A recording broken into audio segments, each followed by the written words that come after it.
오늘도 하나님께 예배드리는 우리 사랑하는 성도님들 심령마다 주님의 은혜와 평강이 넘치시기를 축복합니다.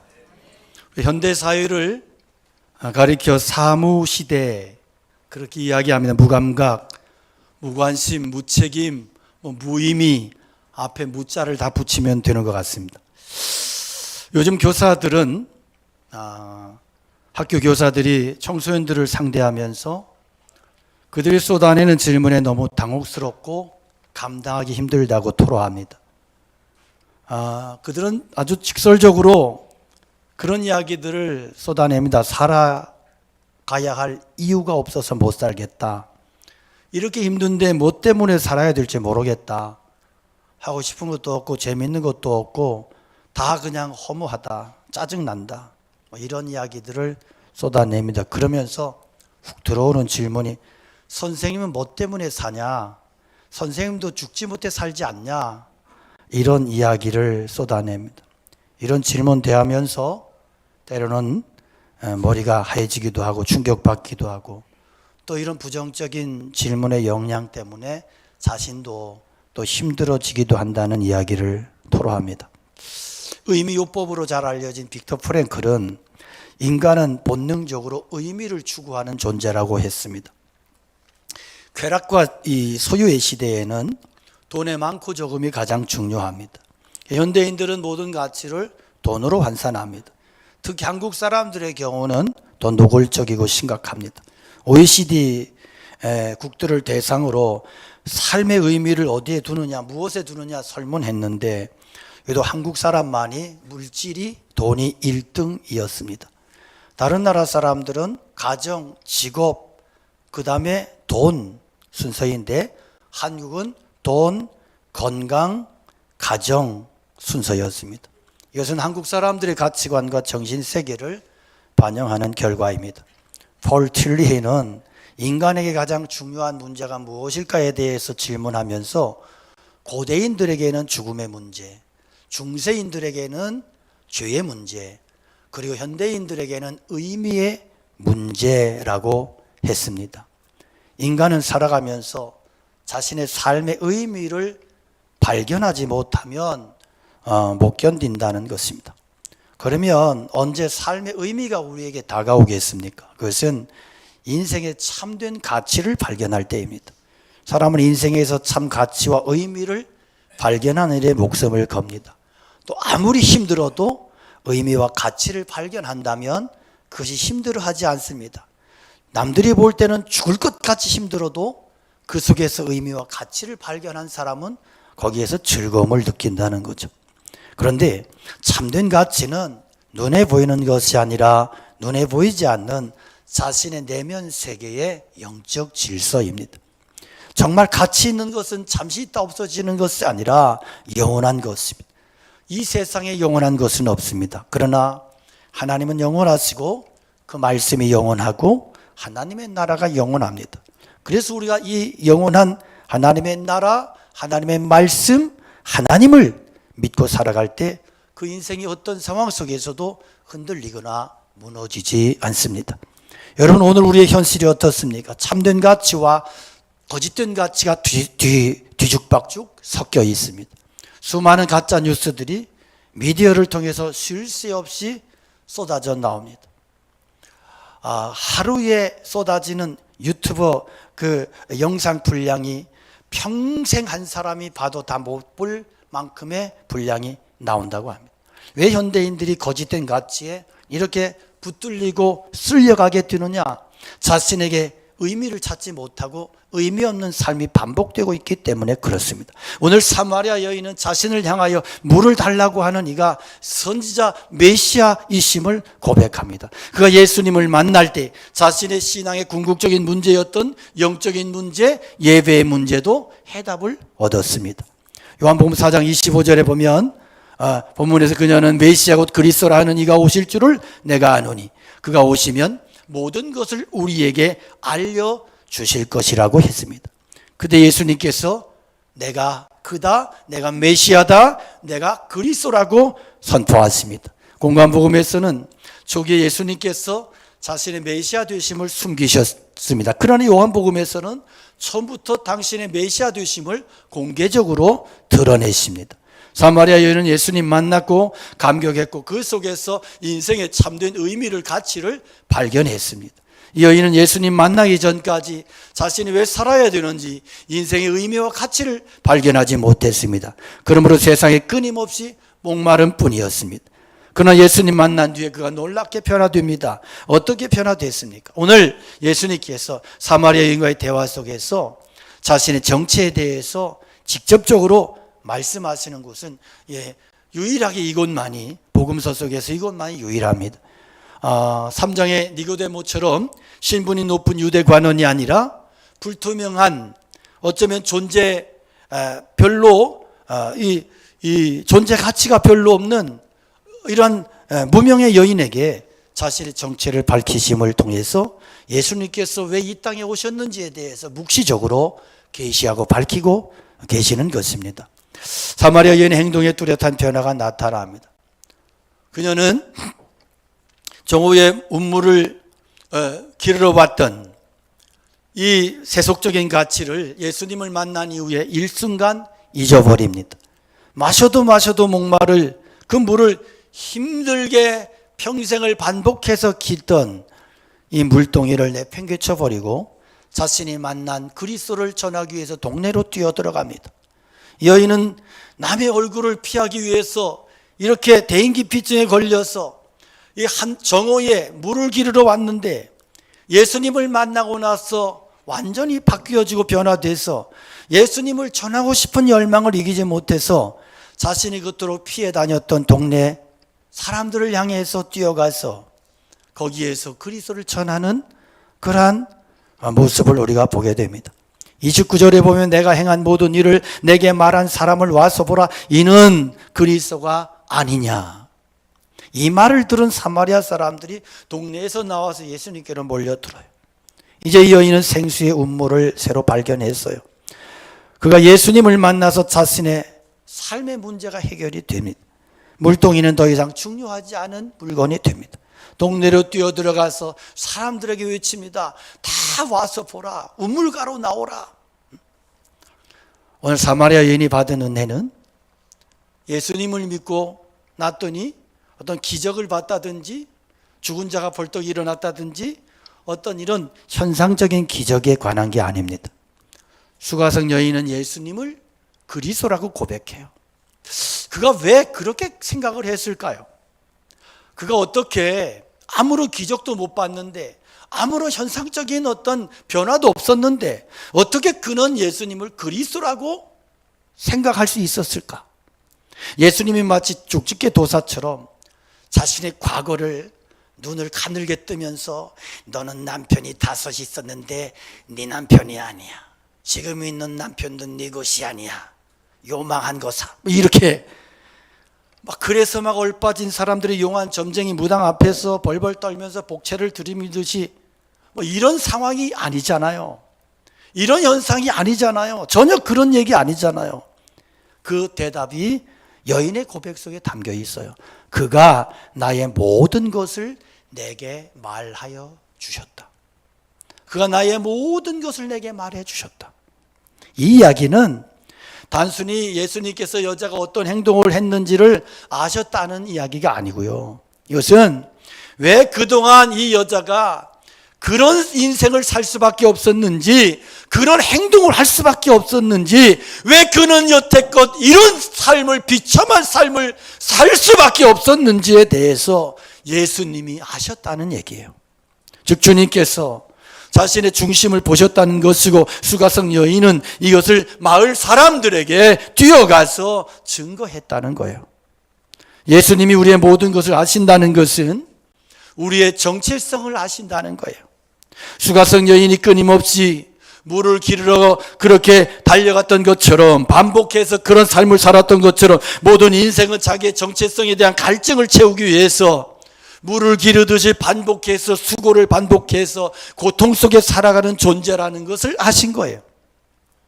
또 여자가 남편 바꾸어 가면서 자신의 삶의 의미를 채우려고 한 것처럼 모든 인생이 자신의 주인을 돈과 쾌락과 명예나 권력이나 세속적인 것들로 계속해서 집착하고 바꾸어가는 그런 삶을 사는 이유를 주님이 아신다는 거예요. 그러니까 여자가 물을 깃고 또 남편 바꾸어 가면서 무언가를 채우려고 하지만 그럼에도 그의 인생은 계속해서 갈증을 반복할 수밖에 없었던 이 처절한 삶의 그 늪에 빠져 있었던 이 사실을 예수님이 알고 있었다는 것이고 그에게 해답을 주셨다는 이야기예요. 그래서 주님 앞에 여인은 무릎 꿇을 수밖에 없었던 겁니다. 사마리아 여인은 예수님을 구주로 받아들이는 순간 과거에 자신이 그렇게 집착하고 얽매이고 몰두했던 것으로부터 풀려나게 됩니다. 놀라운 가치의 변화가 일어납니다. 그런데 여러분, 가치의 변화는 하루아침에 일어나지 않습니다. 여러분 아무리 교회 다녀도 그 가치관을 영적인 가치관으로 가치를 바꾸지 아니하면 그 사람은 바뀌지 않습니다. 달라지지 않습니다. 그냥 종교적인 옷만 끼어다니고 종교적인 옷을 입고 다니는 일에만 익숙해질 뿐입니다. 예수님 3년이나 따라다녔고 제자들 신임받았던 가룟 유다는 가치의 변화가 일어나지 않았어요. 그의 가치는 여전히 돈이고 명예고 권력이었어요. 야망이었어요.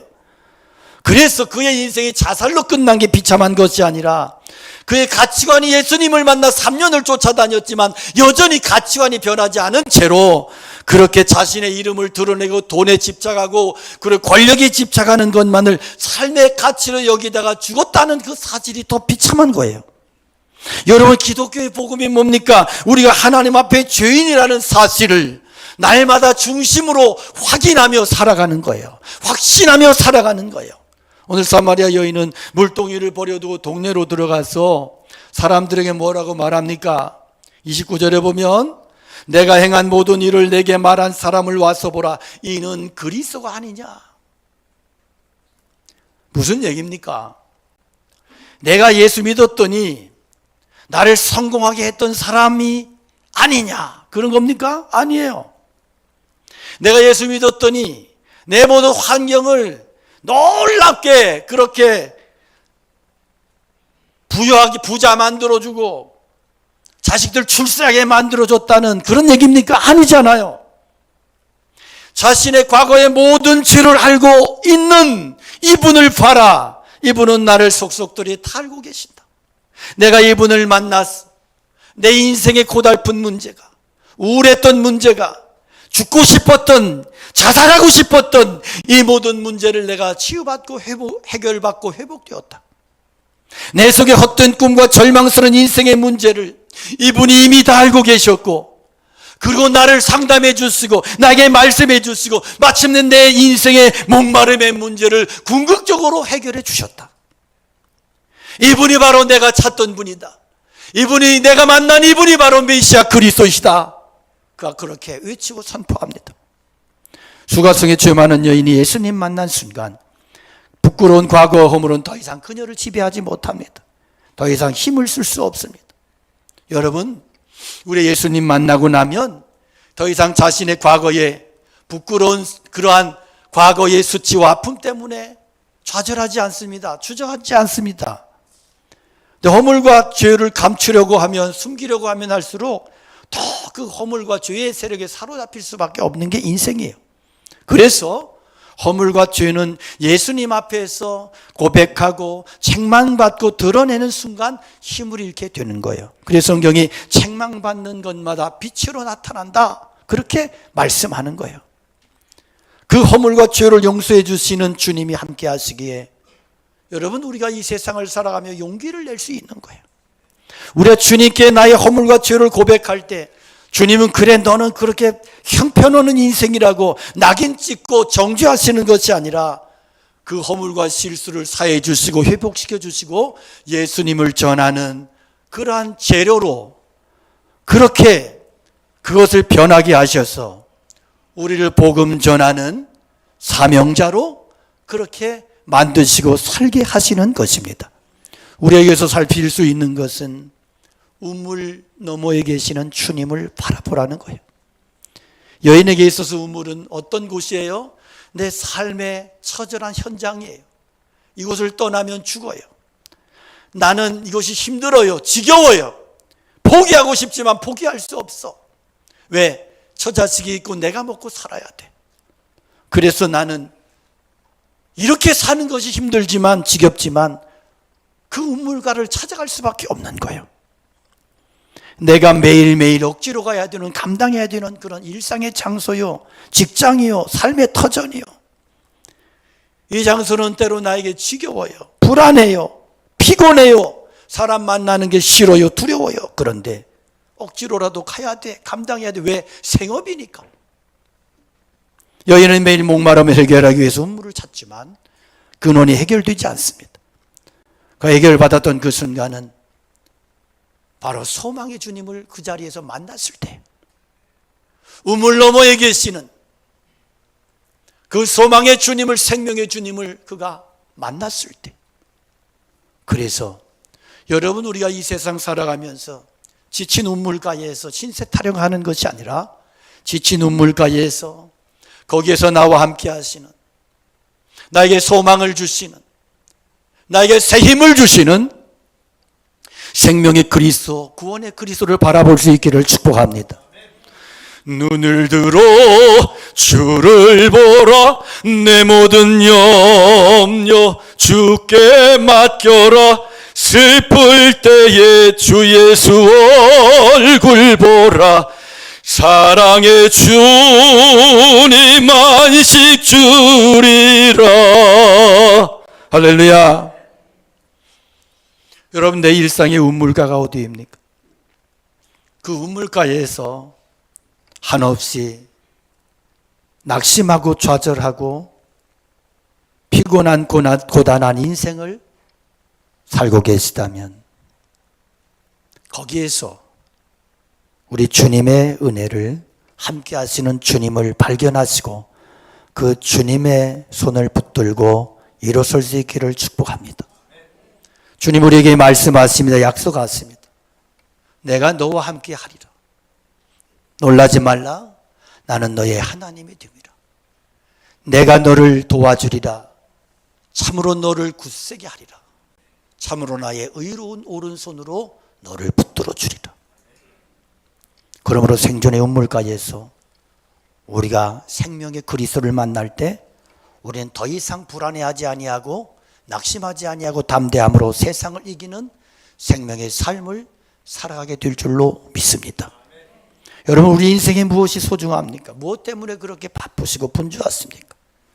내 속에 진짜 가치는 무엇입니까? 그 대답이 생명의 그리스도가 아니라면 우리 인생은 여전히 목마르고 또 다른 남편을 찾아 나설 수밖에 없을 것입니다. 이어지는 31절 이하의 내용을 보면 예수님과 제자들의 대화가 이루어지는데, 제자들은 예수님이 시장할까 봐 먹을 것을 권합니다.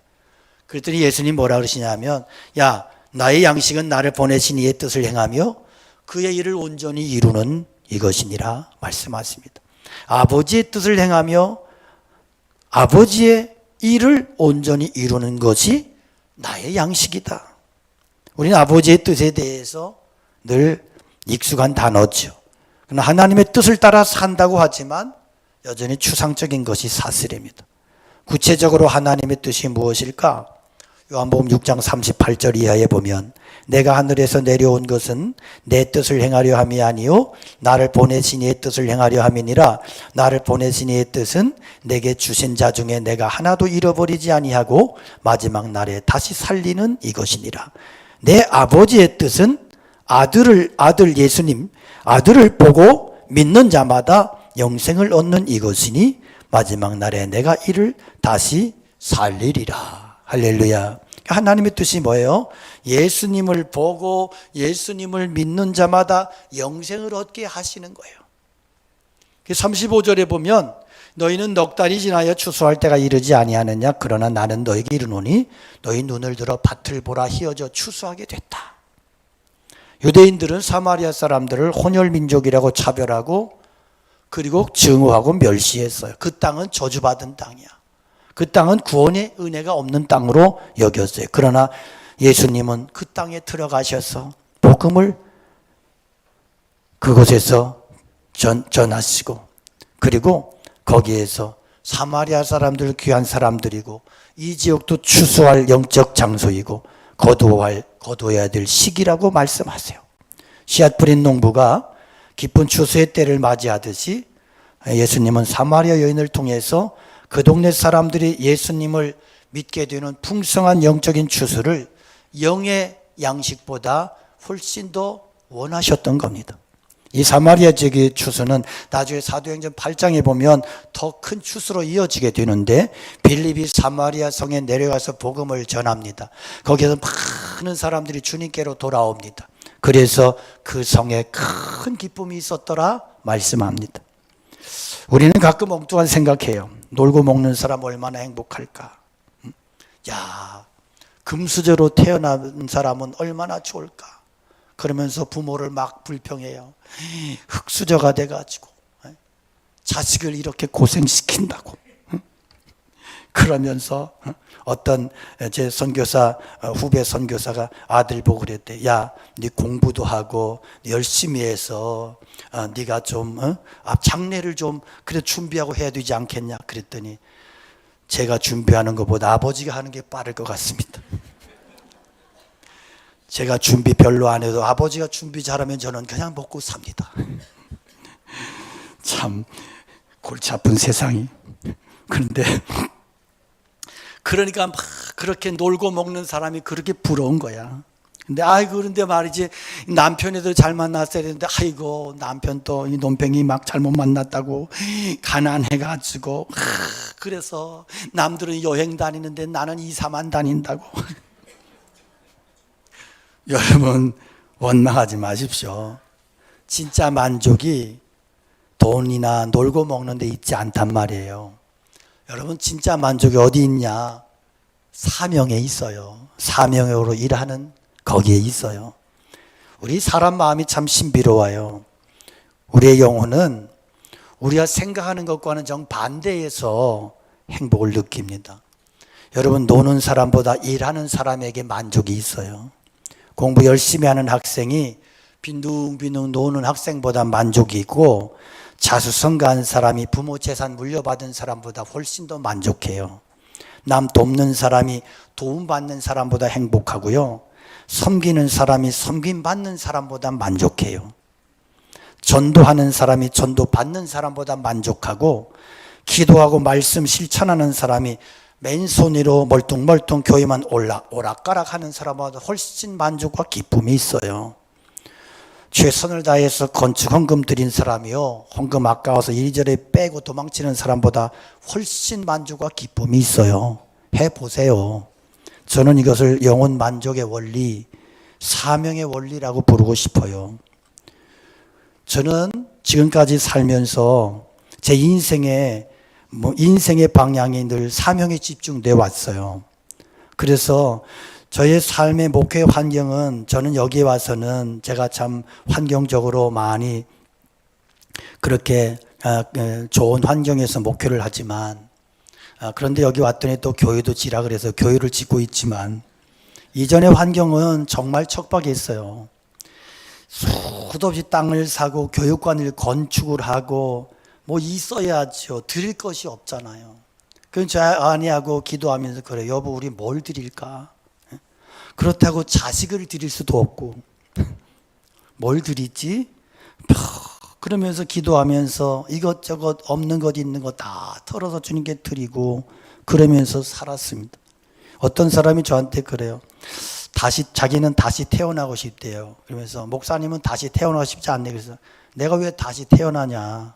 그런 일도 없겠지만 나는 그렇게 다시 태어나서 살 만큼 후회스럽게 인생 살지 않았다. 그냥 나는 여기까지 살아온 삶이 만족이고 그러나 이렇게 살다가 주님 나라 가면 땡큐다. 전 실제로 그래요. 여러분 우리가 사명을 따라 살면 후회가 없어요. 근데 사명을 뒤로 해버리고 사명을 멀리하고 사명 내팽개치면 나중에 가서 인생이 찝찝해져요. 부끄러워져요. 떳떳하지 못해요. 인생이 담대하지 못해요. 사명을 내팽개친 인생치고 행복을 느끼는 사람 없어요. 여러분 우리가 하늘의 사명에 붙들려 살고 주님의 사명을 끌어안고 살면 그 인생 가운데 하나님께서 부어주시는 은혜가 있어요. 감사가 있어요. 다시 한번 인생으로 산다 해도 오직 주를 위해 나는 살겠네. 할렐루야. 그 인생에는 주님이 주시는 행복이 있어요. 사명에 떳떳한 인생은 하늘의 은혜와 부요를 넉넉함을 누리며 살아갈 수 있는 것입니다. 여자의 말이 내가 행한 모든 것을 그가 내게 말하였다 증언함으로 그 동네 중에 많은 사마리아인이 예수를 믿었대요. 사마리아 여인은 율법교사도 아니고 레위인도 아니에요. 그녀는 예수님이 왜 그리스도인지 논리적으로 설명도 못해. 그저 자신이 개인적인 만남을 통해서 동네에 들어가서 알리고 선포했습니다. 그런데 너무나 달라진 그녀의 모습을 보고 그 생생한 고백이 변화의 역사가 수많은 사람을 예수님께로 이끌어냈던 겁니다. 그런데 주님께서는 이러한 현상을 영적인 추수라고 말씀하세요. 이것이 하나님 아버지의 뜻이고 하나님 아버지의 뜻이 바로 영적인 추수라고 우리에게 말씀하시는 거예요. 이것이 하나님이 주시는 영의 양식이라고 우리에게 말씀하시는 거예요. 여러분, 오늘 우리의 믿음의 가족 중에 구원받지 못한 사랑하는 남편과 시댁과 친정의 어른들을 위해서 기도의 씨앗을 뿌리는 사람들이 있어요. 직장의 동료들을 위해서 영적 추수의 열매를 기대하며 기도의 씨앗을 파종하는 그러한 사람들이 있어요. 많은 선교사들의 교육권에서 불교권에서 영적 추수를 기대하며 눈물로 복음의 사역을 감당하고 있습니다. 지금은 당장 열매가 나타나지 않아요. 그래서 너무너무 힘들어요. 그러나 주님 말씀하세요. 파종 후에 기다림의 때가 있다고. 넉 달이 지나면 추수의 때가 오는 것처럼 반드시 때가 지나면 너희가 선을 행하되 낙심하지 말지니 포기하지 아니하면 때가 이름에 거두리라 말씀대로 우리가 파종하면 기도하면 씨를 뿌리면 반드시 열매 맺게 될 날이 있음을 믿습니다. 여러분, 광복교회가 존재하는 이 땅에 존재하는 이유가 무엇일까요? 영적인 추수를 위해서 우리의 물질, 환경, 지식, 비전, 죄전 건축, 예배당 건축 이 모든 것들이 결국은 무엇 때문에? 영적 추수 때문에. 영적인 추수에 집중돼야 되는 거예요. 여름 행사를 앞두고 있습니다.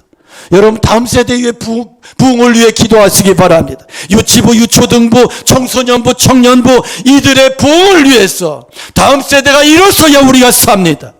이것은 포기할 수 없는 주님의 명령이고 우리의 사명임을 기억하시기 바랍니다. 영적 추수의 열망을 가질 때, 눈물로 그 씨를 뿌릴 때 비로소 교회가 교회다워지고 성도가 성도다워지는 것입니다. 우리의 남은 생애가 하나님의 뜻과 영적 추수에 집중되어야 됩니다. 우리의 가정 행복과 사업, 우리의 교회 건축의 방향성을 이 교회에 방황하는 많은 수많은 영혼들에게 생명을, 복음을 전하는 일에 맞춰져야 되는 것입니다. 우리 믿음의 선전들이 뿌린 복음의 씨앗의 열매를 우리가 따먹고 있는 거예요. 그런데 우리가 뿌리지 않아서 다음 세대가 죽는다면 주님께서 그 책임을 우리에게 물으실 거예요. 우리는 다음 세대를 위해서 열심히 파종하셔야 돼요. 이 영적 추수에 참여하게 될 때 우리 마음속에는 영적인 만족과 즐거움이 차고 넘치게 될 줄로 믿습니다. 그런 삶을 위해서 여러분, 우리의 시선이 상황만 보고 탄식하지 말자는 거예요. 모든 상황을 주관하시는, 우물 너머에 계시는, 살아 역사하시며 우물가에서 우리에게 생명의 능력으로 역사하시고 새 힘을 주시는 주님 바라보고 주님께 집중하는 삶을 살아갈 수 있기를 축복합니다. 또한 우리는 무리가 아닌 제자의 삶을 살 것입니다. 성경에 보면 수많은 무리가 나와요. 오늘날 교회 속에는 수많은 무리들이 존재해요.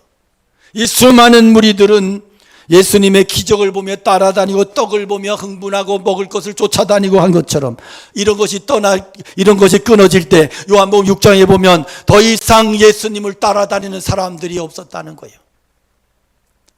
그 다음에 누구만 남았느냐? 제자만 남았단 말입니다. 여러분, 무리가 되실래요? 제자가 되실래요? 제자가 되고 싶다면 제자의 삶을 살 것입니다.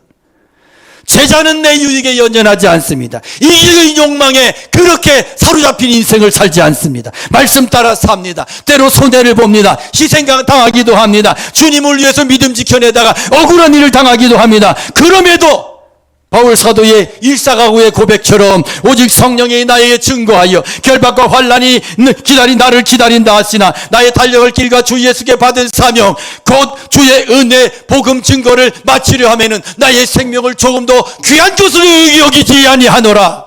이 믿음을 가지고 살아내는 그 인생 가운데 주님의 능력이 복음의 능력이 믿음의 승리가 의의 최후의 승리와 영생의 역사가 함께하는 줄로 믿습니다. 오늘 우리가 이런 삶을 살아갈 수 있기를 축복합니다. 담대한 믿음의 삶을 살아갈 수 있기를 축복합니다.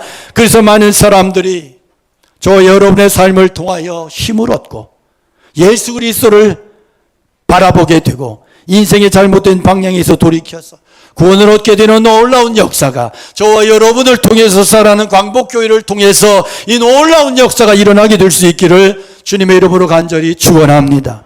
우리 말씀 기억하며 찬양 올려드리겠습니다.